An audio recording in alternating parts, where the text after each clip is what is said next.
Around 500 years after his death, stories began circulating of miraculous portraits that had been made while Jesus still walked the earth. The most revered of these were images said to have come into being miraculously, not made by human hands.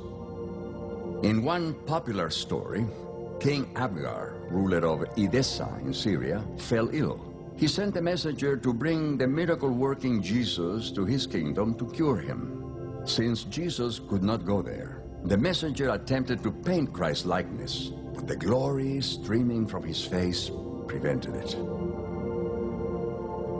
So Christ took a cloth and pressed it to his face. His countenance remained. In Greek, the cloth became known as a mandilion. When King Abgar looked upon the desired image, he was healed and became a believer. Treasured as a relic, something Jesus had touched, the mandilion was also valued as proof that Christ himself permitted the practice of image making, that it was legitimate for artists to paint images of the deity as they could not in the Jewish or Islamic faith.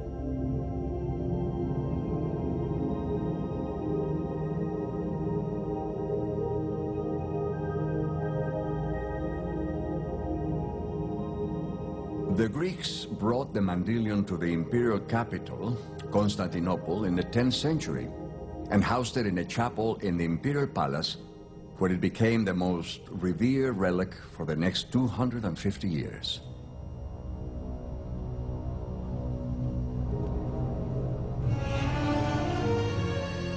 In 1204, the Crusaders sacked and looted Constantinople, and the mandilion disappeared forever.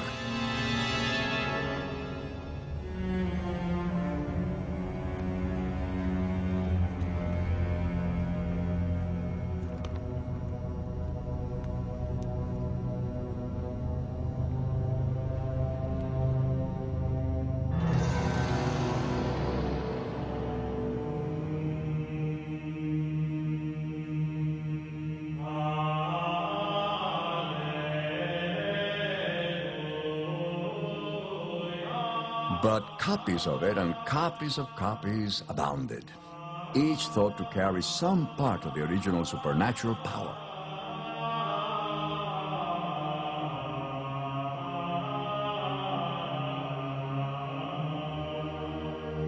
One early replica of the mandilion, made in Constantinople, was donated to a monastery in the Italian city of Genoa in 1384. There it still resides.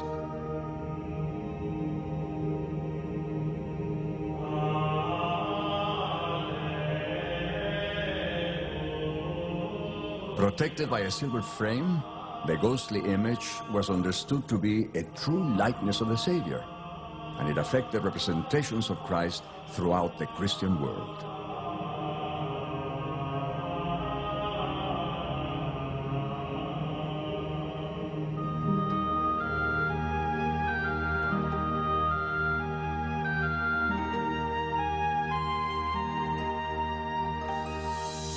Not every Christian was eager to see images of Christ.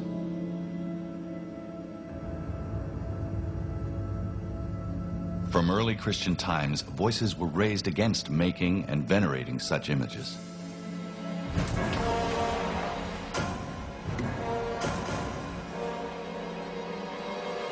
In the Byzantine Empire between 726 and 843, images of Christ were outlawed.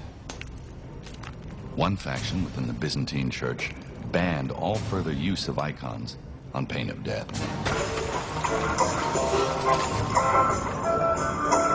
All existing images had to be smashed, covered over, or thrown into the fire.